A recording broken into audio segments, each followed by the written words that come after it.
This place has known magic. Very dark. Very powerful.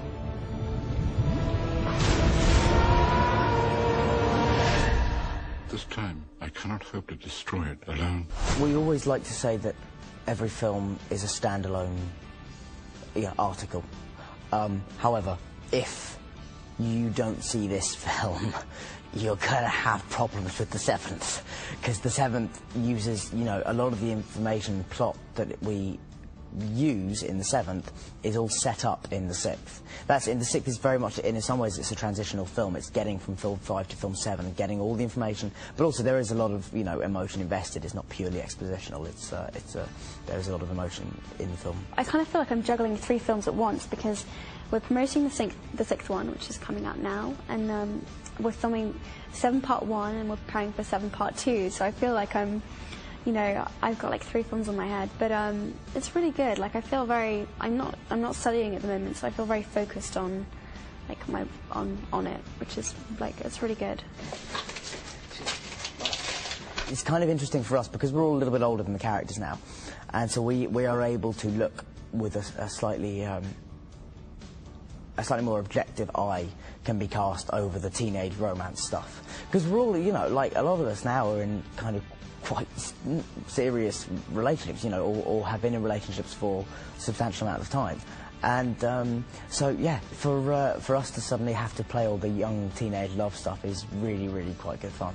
I think certainly when I, from the ages like 14 to 17, 18, I'd grown up a lot faster than most other people my own age had, simply because I'd had to, from a younger age, I'd had to talk to adults in a different way. I'd have to, they weren't teachers, they weren't parents, they were co-workers. And so I suddenly had to, at the age of 11, kind of figure out how to talk to them. So even though I still had the mind of a child, I had the vocabulary and the mannerisms of a 40-year-old man. I suppose it kind of does help to go out with people who are also in the industry, because they sort of understand to a degree what in terms of the hours and in terms of, and that's why, because a lot's been made recently about me dating older women and things like that, which I have done and do and adore, and but what's kind of interesting about that, because people think it's just a thing that I have, but actually it was kind of just a matter of practicality, because women who are older than me when I was like 17, 18 they would have jobs normally, and so they would understand the idea of me having a job, whereas if I'm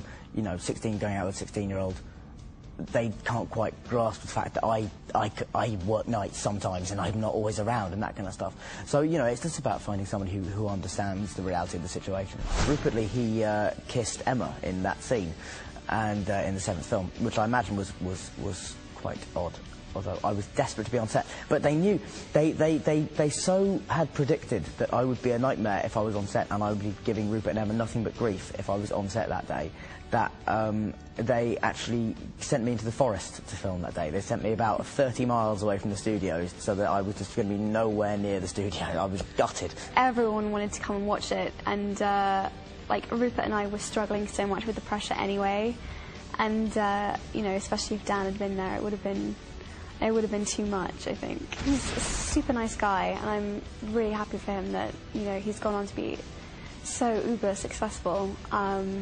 Yeah, it's really good. Honestly, I hope he's doing okay. I hope he's doing okay. It's got to be tough. I think it's easier for boys than it is for girls. I think it's a lot easier. And the interest is less. I think it's been tough, there being quite so much media interest, but to be honest, it's to be expected when, the Harry Potter films, I think, last year were officially, came out as the most successful film franchise of all time. So, I can't expect that I'll just be able to, there won't be a lot of interest. It's just kind of the way it is. I think because I'm a girl and, there's the whole fashion side of things and people are interested in what I wear, and I think just as a girl, you just get a lot more attention than you do as a guy. I'm not sure why, but you definitely do. I don't want, people to think I'm some kind of recluse. There's certain things, like whether I do or don't have a girlfriend is something I don't really talk about. I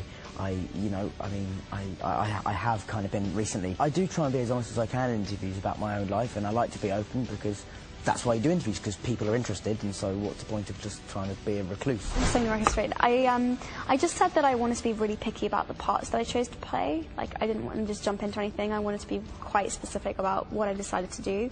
And also, you know, I've been working solidly since I was like 9 years old, and I want to have a bit of a break, and I want to go and study properly rather than try and do everything and not do anything properly, if that makes sense. So I'm going to see how it goes. You know, university, there are long holidays and stuff when I could easily schedule a film if I wanted to.